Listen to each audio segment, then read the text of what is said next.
I've been a runner all my life, and I've run with shoes pretty much all that time. But as a result of this research, I thought I should try barefoot running. And I actually have to say, I really enjoyed it. It's been a lot of fun.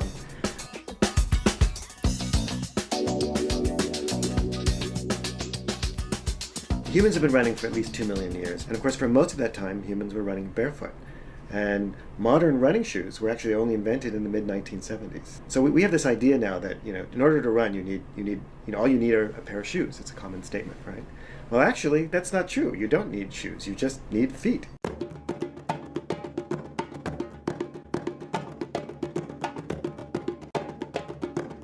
We wanted to figure out how people ran without shoes before the shoe was invented, because people have been running for millions of years, and we weren't really sure what happens when barefoot runners run and how well they can do it. So we started bringing in habitual barefoot runners into the lab to see how they use their bodies and how they use their feet. All right, here we go. 3, 2, 1.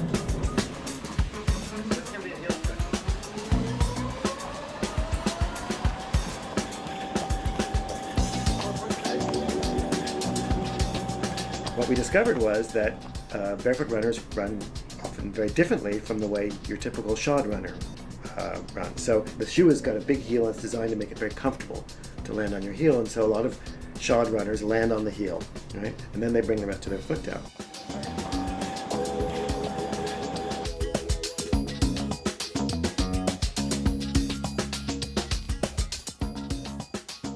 So when you land again on your heel, your body comes to a dead stop. There's a lot of mass, and so there's an impact. There's a rapid force. It's like somebody hitting you on the heel with a hammer about 2 to 3 times your body weight. So when we started bringing barefoot runners into the lab, we discovered that they didn't like to do that, right? They typically landed on the front of their foot, pretty horizontally, not like that, but just a little bit, so that they land underneath the heads of the 4th and 5th metatarsal often, and then they bring the heel down.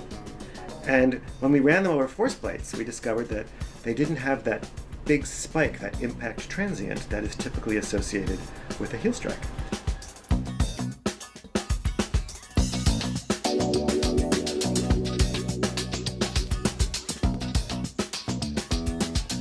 So what barefoot runners tend to do is by landing more towards the front of the foot and then letting the heel come down afterwards. And what that does is it converts the energy that would otherwise be a dead stop, right?